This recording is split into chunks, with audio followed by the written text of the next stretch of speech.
नमस्कार दोस्तों। तकनीकी रूप से सिंगापुर एक लोकतांत्रिक देश है, लेकिन जब हम इसकी जड़ों तक जाते हैं तो हमें पता चलता है कि यह लोकतंत्र तो है ही नहीं।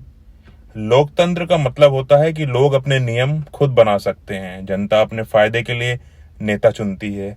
यह सुनिश्चित करने के लिए भी किया जाता है कि हमारी सरकार हमारे हिसाब से काम करे, ठीक ठाक काम करे। पर सिंगापुर में यहाँ का चुनाव विभाग, जो चुनाव आयोग है या कहें कि इलेक्शन कमीशन है, वो इंडिपेंडेंट एजेंसी है ही नहीं। यह पीएमओ और कैबिनेट के मिनिस्टर्स और प्राइम मिनिस्टर के कंट्रोल में रहते हैं। सिंगापुर में एकल पार्टी सिस्टम है, यानी कि यहाँ मतलब सत्ता भी एक ही पार्टी की है और विपक्ष भी एक ही है, और दूसरी पार्टी ना तो वहां बनती है और ना ही उसे बनने दिया जाता है।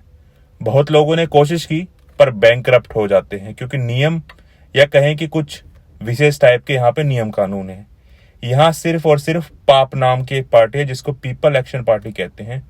चुनाव आयोग ऐसे समय में चुनाव निर्धारित करते हैं या चुनाव निर्धारित करने की अनुमति देते हैं जो पीएमओ और कैबिनेट के हिसाब से, यानी कि जैसे माहौल हो वैसे चुनाव कर लो अपने हिसाब से, क्योंकि लड़ना तो एक लोग को ही है, यानी कि रेस में एक को ही भाग लेना है।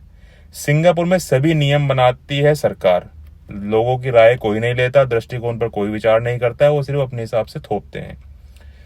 ये कहें कि अभिव्यक्ति की स्वतंत्रता और प्रेस और मीडिया को खुली हवा में सांस लेने को वहां बहुत परेशानी होती है और तरसते हैं वो लोग। आप सब लोग ये सोच रहे होंगे कि हम आज इतनी तारीफ सिंगापुर की क्यों कर रहे हैं।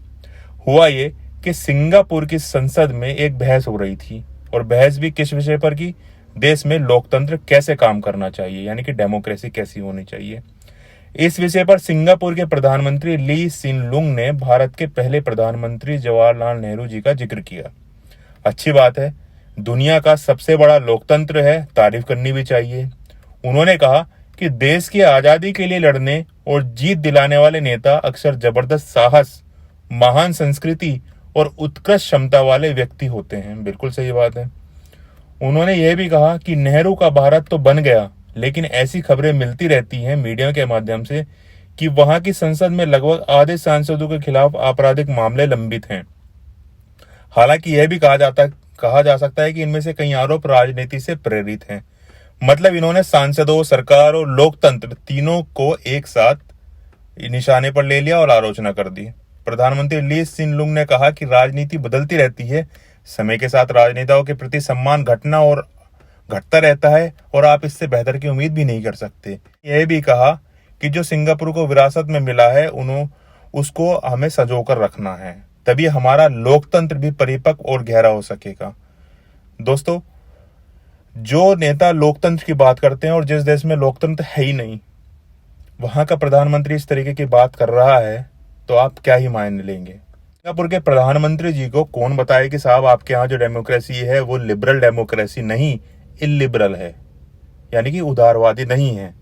दोस्तों, हमारे देश में इतनी तो आजादी है कि जनता जिसे चाहे उसे संसद में भेज सकती है, जनता जिसे चाहे उसको चुनाव लड़वा सकती है, जनता जिसे चाहे जहां से चाहे वहां से चुनाव लड़वा भी सकती है और जितवा भी सकती है।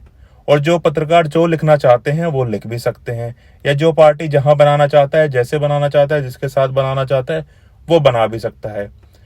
अगर सिंगापुर के प्रधानमंत्री जी इनमें से एक भी क्राइटेरिया को फुलफिल कर लेते हैं तो उसके बाद हमारे देश के मजे ले तो कोई बात नहीं है। अब भारत सरकार ने भी इनके एम्बेसडर को तलब कर जवाब मांगा है कि भाई ऐसा क्या हुआ कि इन्होंने इस तरीके से बोल दिया है, आप अपनी राय रखें, क्लियर करें। अब देखना यह है कि हमारी सरकार इस चीज पर कितना दबाव बनाती है और क्या वहां से माफीनामा आता है या नहीं आता है। दोस्तों, आप भी अपनी राय कमेंट सेक्शन में जरूर लिखकर बताइएगा कि जिस देश में डेमोक्रेसी है ही नहीं, उस देश के प्रधानमंत्री इस तरीके की बात करते हुए क्या सही कर रहे हैं या गलत कर रहे हैं। ये तो वही बात हुई कि पाकिस्तान से आप शांति की बात कर लीजिए, शांति पीस टॉक कर लीजिए। जहां देश में हर जगह आतंकवादी होते हैं वहां आप पीस टॉक की बात कर रहे हैं। दोस्तों, आप भी अपनी राय कमेंट सेक्शन में जरूर बताइएगा। वीडियो पसंद आए तो प्लीज चैनल को सब्सक्राइब करना ना भूलें। धन्यवाद दोस्तों।